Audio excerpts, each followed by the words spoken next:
آپ انسانوں کے بھی نبی ہیں، جنات کے بھی نبی ہیں، ملائکہ کے بھی نبی ہیں، آپ جمادات، نباتات، جانور، حیوانات، شجر و حجر سب کے نبی بن کے آئے ہیں۔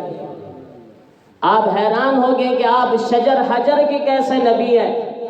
آپ نے سنا ہوگا کہ آپ جہاں سے گزرتے تھے درخت بھی آپ کو سلامیاں پیش کرتے تھے۔ کیوں؟ درخت بھی کہتے تھے یہ ہمارے بھی نبی ہے، ہمارا بھی حق ہے، ہم کیوں نہ سلام پیش کریں۔ آپ پہاڑوں سے گزرتے، چٹانوں سے گزرتے، سلامیاں پیش آتی۔ کیوں؟ اس لیے کہ وہ بھی تسلیم کرتے کہ یہ ہمارے بھی نبی ہیں۔ ابو جہل ہے، ایسے مٹھی بند کی ہوئی ہے، کہنے لگا ہے محمد صلی اللہ علیہ وسلم اگر تو نبی ہے مجھے بتا میرے ہاتھ میں کیا ہے۔ اللہ کے نبی صلی اللہ علیہ وسلم نے فرمایا ابو جہل میں بتاؤں تیرے ہاتھ میں کیا ہے؟ یہ تیرے ہاتھ میں جو چیز ہے وہ بتا کہ میں کون ہوں۔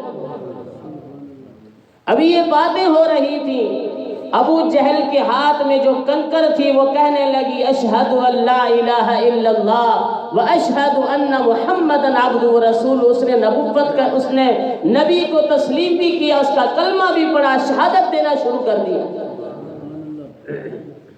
فرمایا ابو جہل مٹھ وچ کنکریاں پا آکے 10 عربی ایتا ہے کیا، مٹھ وچ کنکریاں گول پیاں صلو علیہ وآلہ۔ فرمایا ہر ایک نے شہادت دی ہے۔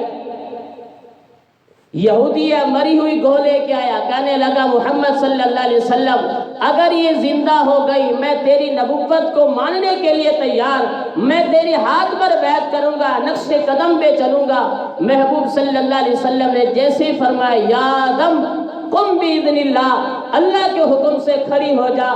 جیسے اس نے محبوب صلی اللہ علیہ وسلم کے الفاظ سنے فوراً اپنے آنکھوں کو کھولا، صرف زندہ نہ ہوئی، زندہ ہو کے کہنے لگی اشہد ان لا الہ الا اللہ واشہد ان محمدن عبدہ ورسولہ۔ پتھر